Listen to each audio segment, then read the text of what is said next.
Alrighty folks, if you're watching this video, it means that you have an AC Delco stereo in your vehicle, and your display lights that illuminate the LCD screen are burnt out, and there's three of them. There's one in the middle, one's on each end, and they start plinking out. You know, you can get away with tapping the display and they'll come back on, and then eventually that stops working and the bulbs burn out. I basically already have my stereo out of the vehicle, torn apart, and I've already gone ahead and soldered the replacement bulbs that I received into place. I didn't take a video of it the first time I did it, so I'm doing it this time around because there are some things that you need to look out for. And the first thing is the bulbs. When you go to buy the bulbs, this is an eBay bulb. This bulb is 3 months old, and it's burnt out already. This is what the bulb looked like when I originally put it in. Now these bulbs aren't exactly, I noticed when I bought them off of eBay, that they weren't exactly the same size as the ones that I removed originally, the factory OEM bulbs. And if you look at these bulbs, you'll see the filament. You've got the two legs inside the glass bulb, and then there's the filament on the top. Almost like a Christmas light bulb. There's no support brackets or anything.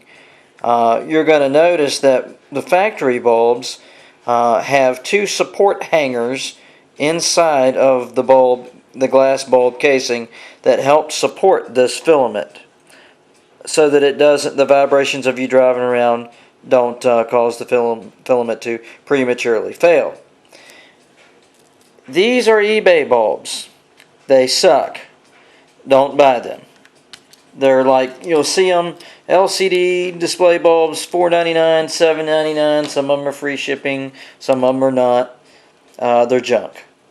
And if I had just gotten a good set of bulbs to begin with instead of getting some cheap ones, I would not be where I'm at right now, which is tearing my stereo apart, having to do this all over again. So, junk. Okay. Now, I have everything all tore apart here. This is the wiring harness, and I'm going to document putting this whole thing back together. But also, you'll notice that here's where the display would be. And you can see the three bulbs. Even before you remove the display, sometimes you can, look at an angle through these holes here, and you can catch a glimpse of the bulbs. And they solder into place. You can see my solder connections here. Let me get a pick.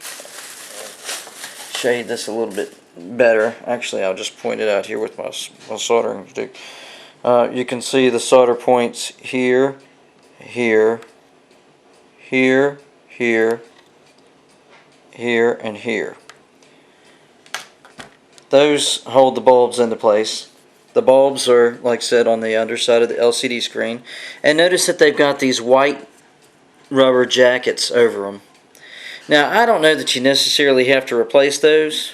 I've been carrying them from one bulb to the next just because I was worried about the light being uneven.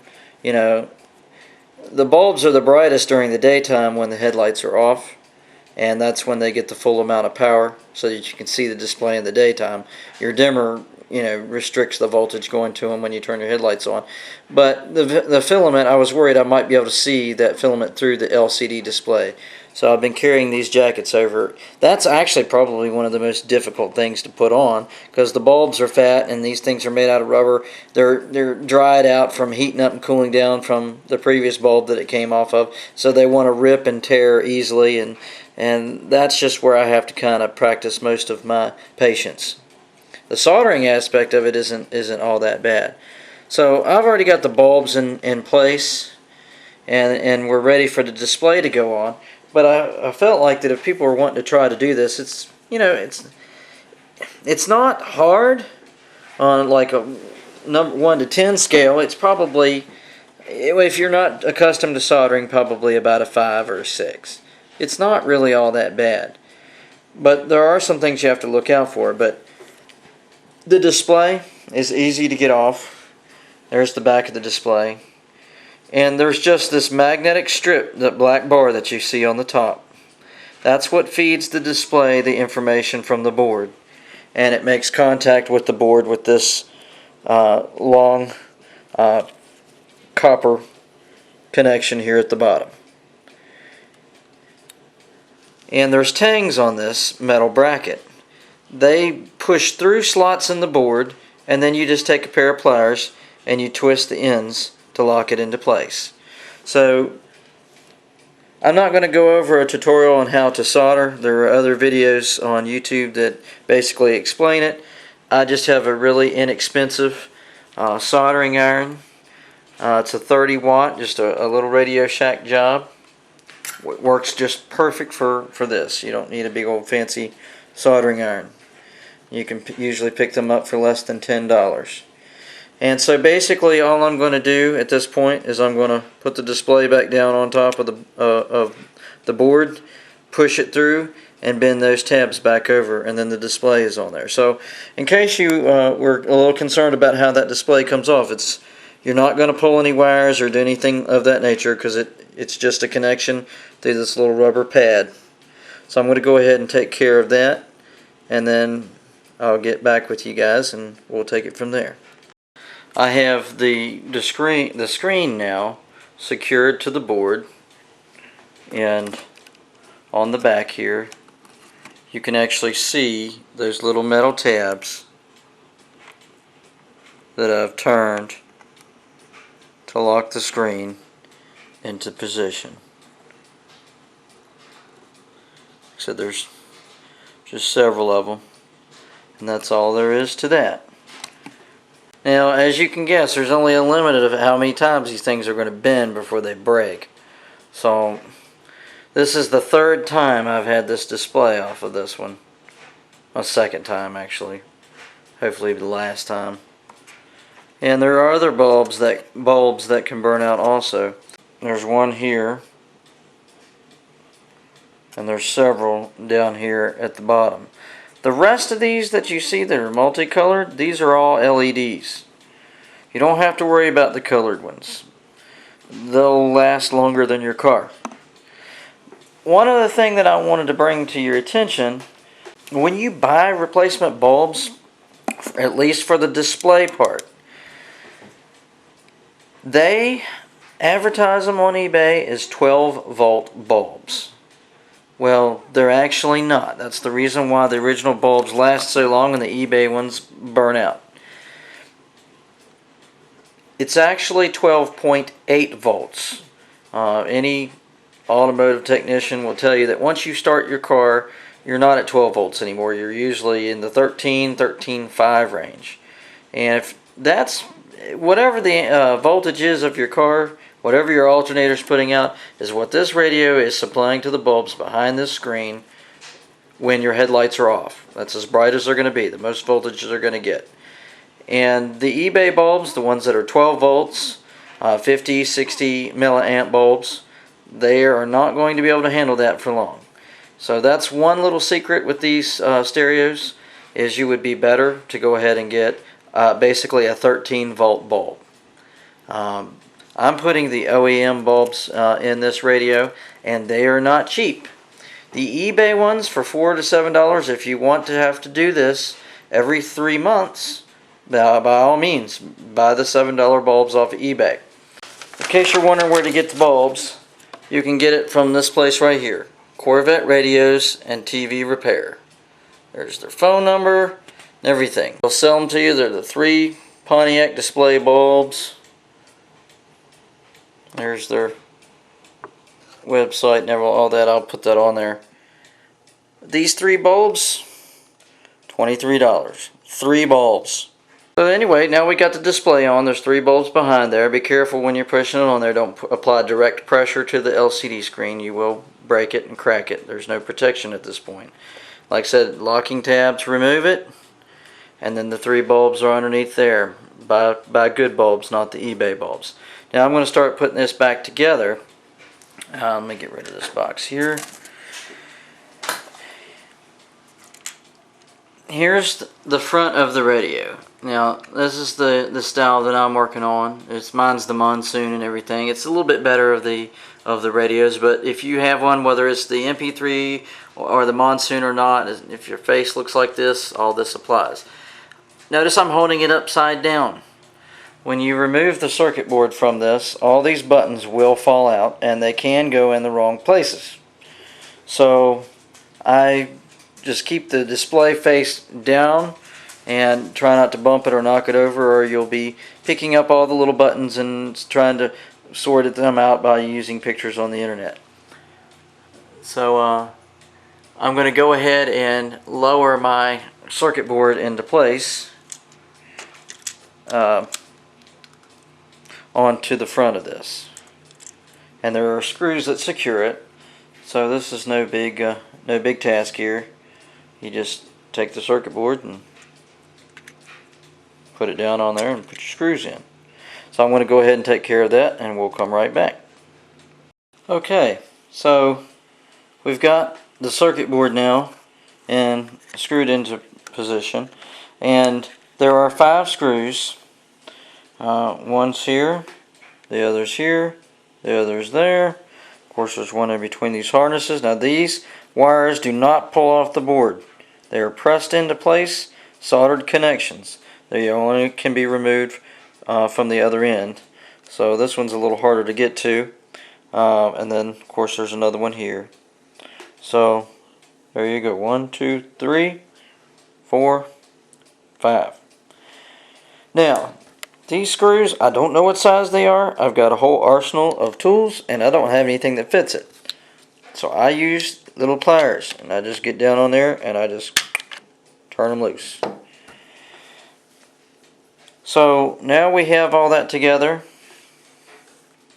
and there's the face of the stereo. Now we just put the knobs on. They're not too hard, they just press into position. I got the other one here is a volume knob. They'll only go on one way. We'll just push those on. Push that one on also. That's all there is to that. They must be removed before the circuit board will pull through, because they keep the circuit board stems from pulling out with the board. So when you go to remove the circuit board, go ahead and remove these first, and then remove the 5 screws, and then the circuit board will come out. And then keep this face upside down because you don't want your buttons to go everywhere. But up to the point to where you take the circuit board out, all your buttons will stay in just fine. And I've pressed them all to make sure that they all press good. And while I was in there, sometimes dust and dirt has a tendency to get in between the display and this protective lens cover. So while you got it apart, might as well go ahead and Windex it and clean it really good. At least the inside of this protected plastic piece on the inside. So I've cleaned all that up, and now we're ready to go ahead and put it in the stereo. So I'm going to get the main case of the stereo up, and we'll go ahead and start slapping it in. Here's the main body of the stereo with the face removed. You can see the protective piece there for the CD player. This is upside down. When it's in the car, it sits like this, CD player on the top. You don't have to remove the top cover unless you're planning on replacing the CD player mechanism, which, you know, that's part of the screws on the back for that too. I've already done that. Mine went out too. So basically everything except for this main board of the stereo I've replaced. You can replace anything on the radio without having to take it to GM to have it programmed on the Pontiac radios. Like I said, I think from 99 to 2004 or 2005, the theft lock system is integrated onto the chip on one of these chips on this board, and it has to be in sync with the ECU chip in the car, or it locks and you have to go to GM to get it unlocked. So that's the reason why I've just gone ahead and fix this radio every time it breaks is because I do like the steering wheel features and all the functions and the buttons, and I do like it is the Monsoon, so it does have the separate amp in the trunk, and it is the better system, and I like all the features it has. And it also, in case you don't know this, the door chime mechanism runs through this logic board too. So when you open the door with the key in the ignition and you hear the dinging, that's coming from this radio. If you unhook this radio, you have no alert tones. No, hey, you left your lights on, I'm going to ding at you, nothing. All that's gone.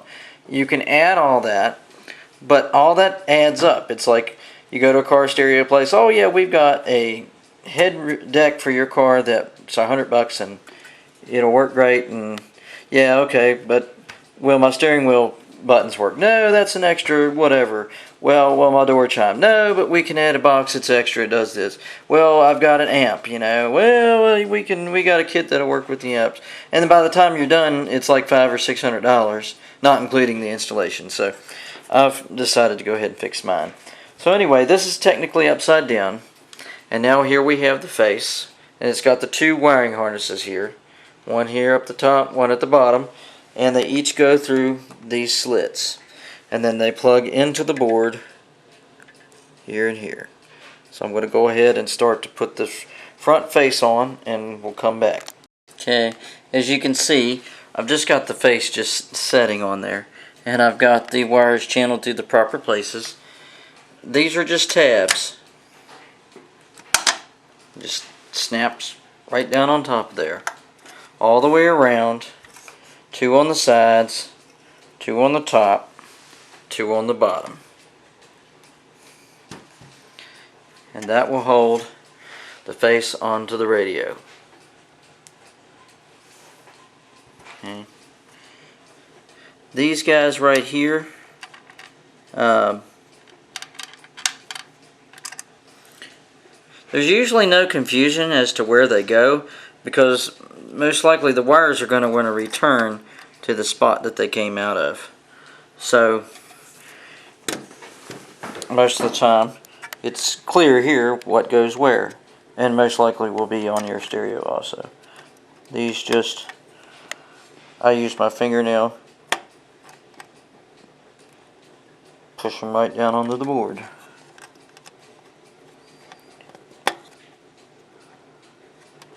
Word of caution, there is one wire here on the top one that's pulled tight. They didn't wire the wire loom right. It's that way on all stereos. If you pull this wire right here out of this harness, they're only crimped in, your display will not show anything except for Chinese. And I've had to cut this wire and reconnect it back down to the board so that the display would work again. But that's only just because I've had this one apart so many times. And there again, that's the end wire here, that white one. So I'm sure they all serve a purpose, but I know if that one comes loose, you will not have a display. And that's the one that usually gets pulled because it's the tightest. So you cannot remove the front cover until you've taken these off the board. Because if you do, you will pull that wire out. Been there, done that.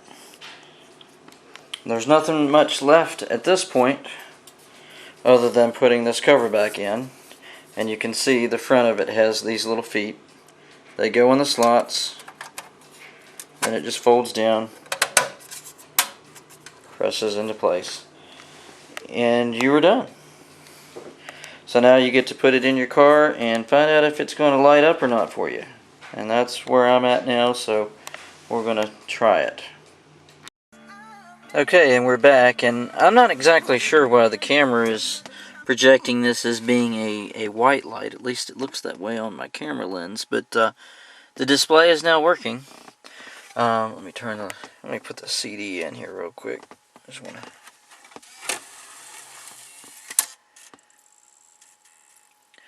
But now I'm able to see the whole display,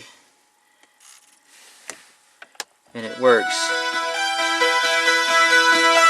So that's how to do it. And of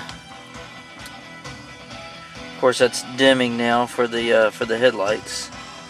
Turn this off here. I don't know if you can even see that. It's awful dim. There we go. Now the lights are on. You can see how everything's dimming down.